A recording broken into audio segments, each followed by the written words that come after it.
Thanks, Laura.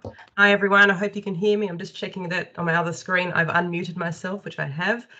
So I'm really excited today because we are officially launching, as Laura said, our very first Living Lab in Casey, the Digital Equity in Doveton Living Lab.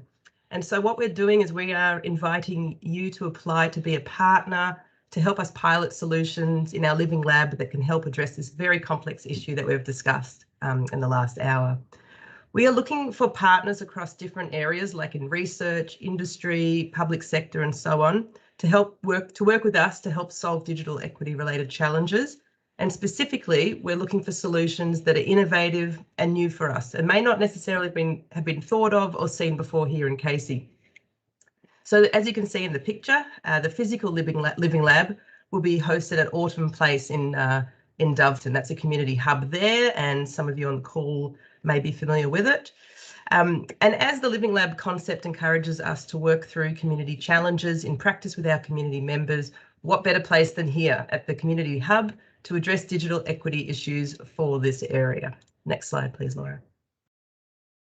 So the first thing, if you weren't on the Innovation Festival launch call last night, you may not be aware of what a Living Lab is. So I'm just going to spend a moment quickly discussing what it is. And it could be a recap for you if you were there and you're just not recalling what it was. A Living Lab is a community-centred co-design test environment. The Casey Living Lab model is an iterative approach to understanding problems and delivering community-led solutions through a process of co-creation. By creating a network of public-private people partnerships, Living Labs integrate research and strengthen innovation processes in real communities. The result is an increase in trust, transparency and value creation for our community. So essentially, we are looking to bring people together to solve an outcome through co-design. And we recognise at Council that we can't solve everything on our own. So a Living Lab provides a controlled environment for us to work with the experts to help us solve these complex community challenges in new, innovative ways. So in practice, the Living Lab brings people together in co-creation and co-design. After initiating a project, we move through phases of co-design, exploration, experimentation, and evaluation before moving into scaling up the solution outside the Living Lab if it's all successful. As with all innovation processes, the approach is iterative, and if at any point we feel we need to go around again and start at the beginning to find the most holistic solution, we definitely can. Just the next slide.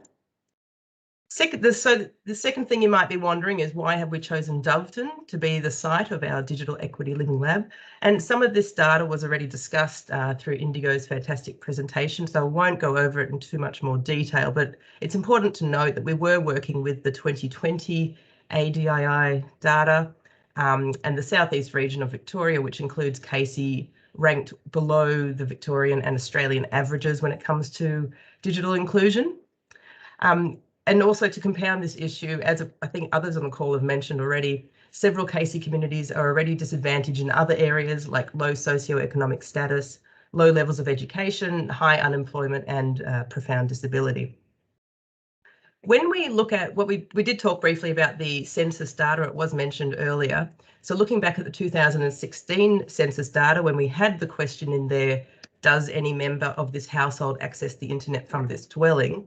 There were 22% of Doveton responses of a no, meaning there was no internet access from those homes. It's quite high, especially if we compare it to other suburbs like Narre Warren, parts of Cranbourne and Devitt Hills. Their responses were between 5 and 10%. So you can see there is a huge difference there in access. So considering in 2016 that Doveton had 3,500 dwellings, that 22% translates to 770 homes without internet access. And assuming that there's 2 to 3 people per home, we're really talking about a lot more people than that, possibly 2,000 that don't have or didn't have internet access at the time. Just the next slide. So this is taken from the Digital Equity Framework, and I highly recommend if you've got some time and want to read a bit more about it, please do access that after the call. But we really have a big opportunity here at Council to improve digital equity standards and to break the cycle of disadvantage. And we want to ensure that nobody gets left behind in the digital age.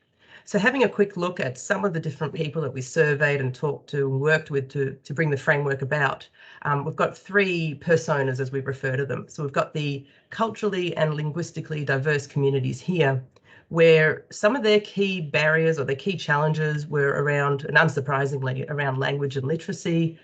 And this is interesting because I know Indigo mentioned the mobile device being a high used device, higher than laptops and that kind of thing. And yeah, that's what this showed us as well, that they often access the internet through mobiles, and they possibly are having a much more limited experience that way as well. So some interesting comments there. If we look at people living with disabilities, some of their key challenges were around, lack of awareness of how to get a good device, an affordable device, where the online services are. But what was interesting as well was some of their carers did not feel confident themselves or knowledgeable enough themselves in how to use the internet to teach their clients how to go online. And finally, looking at our older age group, there was a general lack of motivation to go online, possibly not aware of the benefits or the need to. So, this is something we, moving forward, would want to change as well.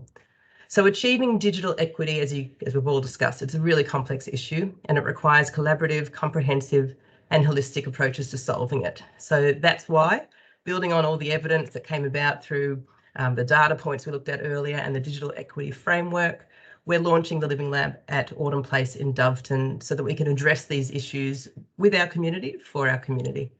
So you can see on the screen now, this is the crux of our Living Lab. These are the challenge statements we're putting out there, and we're seeking partners who can help us come up with really innovative solutions, different ways. It doesn't have to be tech, just different ways that we could start to work through these challenges. And I'll read through them. So we've aligned them to the key measures of the ADII. The first challenge statement: how might we enable all people in Doveton, particularly those who are digitally excluded, to access the internet so that they are empowered to get online regularly for a range of activities? The second challenge statement around affordability: how might we invest in and or advocate for alternative means of accessing affordable internet and devices in order to ensure the best value for digitally excluded communities? And finally, around digital abilities: how might we empower and motivate digitally excluded people to build digital skills, increase confidence to get online and to safely use the internet in an ongoing way that improves their lives? There's a bit to digest there, and we've actually put together a website, so all this information will be online for you to refer to later, so you don't need to be writing anything down. But we'll just sort of take a second to maybe take all that in. It'd be great to actually hear your thoughts as well in the chat, what you think about these challenge statements that we're trying to solve for. But we'll go to the next slide. And now it's really the sell of the Living Lab. We want to get you guys involved. So why should you become a Living Lab partner? So what we can do is we'll provide you with the test bed to trial the new concepts, your innovations, direct with our community members in real life, in real environments. You'll be partnering with what we think is a leading innovative council with the potential for scale up to other areas post-pilot. So assuming all goes well and it's a successful Living Lab pilot, there's potential for scale up. And also that could help you scale up and target new markets or return to existing markets with different products. It will give you brand exposure and a case study to point to, which may help secure future funding. It'll give you access to and integration with our brand new state-of-the-art open data platform, which I'd love to hear if anyone on the call has had a look at. And finally, it will give you the opportunity to network and secure new partnerships across different industries and sectors. Just onto the next one. So taking that all in, what are we looking for in the solution? We want innovative solutions that are community focused. We want ones that actually address the challenges we're putting out there and have a benefit for the community. We want to leverage existing council assets where possible. Integration with our open data platform would be ideal. Cost effectiveness, and we want solutions that can catalyse industry partnerships and economic development in Casey, and solutions that deliver evidence-based or research-informed outcomes. It's also worth mentioning we highly value multi-partner collaborations. They will be looked at more favourably. So we want people to get together. We want different businesses to share their strengths and get together and work together through this. To facilitate that, we're actually going to hold a networking event in mid-December, which will have more information on our website. I think it's on the 14th from memory, but we'll put more information out to people that are interested in coming along to that.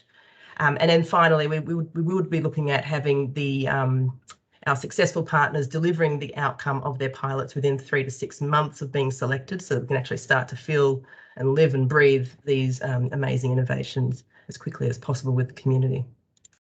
And just on the next slide, looking at the Living Lab and what we're trying to get out of it, at the end of the day, it really is about improving digital equity, but it's about breaking that down a bit more into, sizable chunks that we can actually deal with, because it's such a large issue. So we're looking to do that. We want to see a reduction in the number of digitally excluded Doveton residents. We want to see people increasing their access to online services. We want to see an increase in digital confidence and abilities, and more options offered to access affordable devices and internet. And so just on the next slide, we've got a bit of information. Again, this is all on the website, so don't stress. You don't need to write anything down right now, and we'll share it all with you afterwards. But just a bit of a process around how we're choosing our partners to work with. So there is an application process, and we've got some guidance as well on the website, sort of giving some guidance as to what we're looking for in your proposals. We've got until next year, 14th of January. We're taking into account everyone might not like a nice long holiday this year. And then we'll assess that, assess it against our selection criteria, and looking to notify our successful applicants or shortlisted applicants by the 25th of January. What we'll do after that is we'll actually ask that the shortlisted applicants come and pitch to the community. And we want to get the community involved in helping us select our pilots for the Living Lab. And that's, it's, again, we want to get the community involved wherever possible. So if you're here on the call from the community, you're maybe a resident who's interested in listening in today, please keep your ears posted, because we want you to get involved in testing things out. And then we'll have that open for public voting, and we'll commence hopefully mid-February with rolling out some of these pilots with our successful partners. And just on the final slide, a couple websites for you to go to. So the top one is everything I've just said is in the top, what do you call them? QR codes, should know that by now. So please go there, check out more information about Digital Equity Living Lab. Let us know. There's a contact at the bottom or on the side.